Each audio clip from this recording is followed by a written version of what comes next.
Xitoy doiralari nol Covid siyosati doirasida asldilla usti ochiq turmaga aylangan Sharq Turkistonda qattiq qamal tadbirlarini yo'lga qo'ymoqda.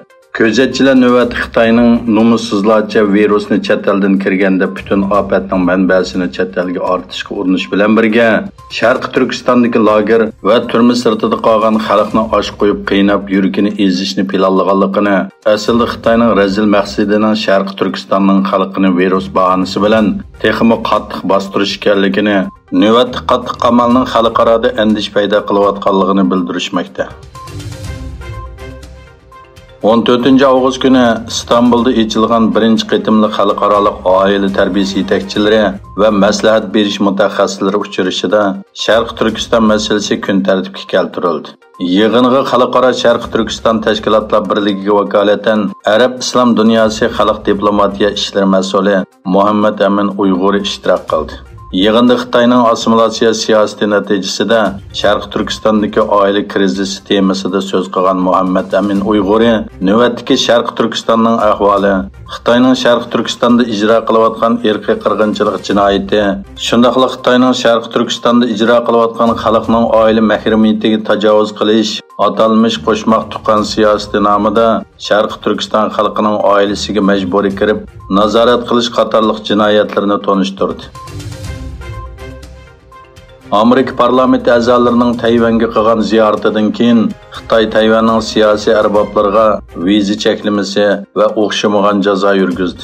Ma'lum bo'lishicha, Xitoy Tayvan bosh ministri Su Tingchang, parlament boshlig'i San Sikun, tashqi ishlar ministri Joseph Wu, hukumatning Amerikadagi vakili Bexim Xiao, kengash a'zolari Qilu Xiang, Sai Chichang, Ke Qianming, Qin Jiaohua, Wang Tingyu va faoliyatchi Li Fei qatorliqlarning jazo tizimlikda ekanligi e'lon qilingan.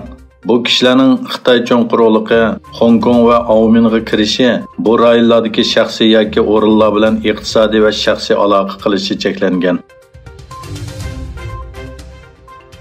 Covid siyosati bilan qattiq karantin qilish tadbirlari yo'lga qo'yilgan Xitoyda iqtisod va shirkatlar davomli og'ir ziyonga uchirmoqda. Iqtisodshunoslarning ko'rsatishicha, Xitoyning dunyo va texnika markasi Tingshinning kirimi 2-fasllik moliya dokladida rekord xarakterlik tuvallishi mumkin ekan. Refin TV'ning so'ziga qaraganda, shirkatning hisob kirimi taxminan 30% tuvallab 23 milliard 800 million yuanga tushdi ekan.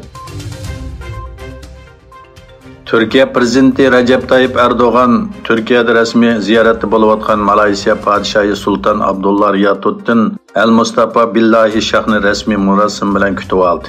Erdoğan bilan Malayziya podshohi Sultan Abdullah Shahning prezident binosidagi uchrashishi taxminan 2,5 soat davomlashdi. Uchrashishdan keyin sultonga Turkiya davlat ordeni berildi. Moskva rayonida o'tkazilgan armiya nomli 8-navbatlik xalqaro harbiy texnika munbiri doirasida turli kelishimlar imzolandi. Rossiya davlat mudofaa ministrligi bilan Rossiya davlat mudofaa sanoati shirkatlari o'rtasida Sarmat deb ataladigan qit'alararo uchadigan boshqariladigan bombani o'z ichiga olgan har xil qurollarni yetkazish to'g'risida kelishim imzolandi.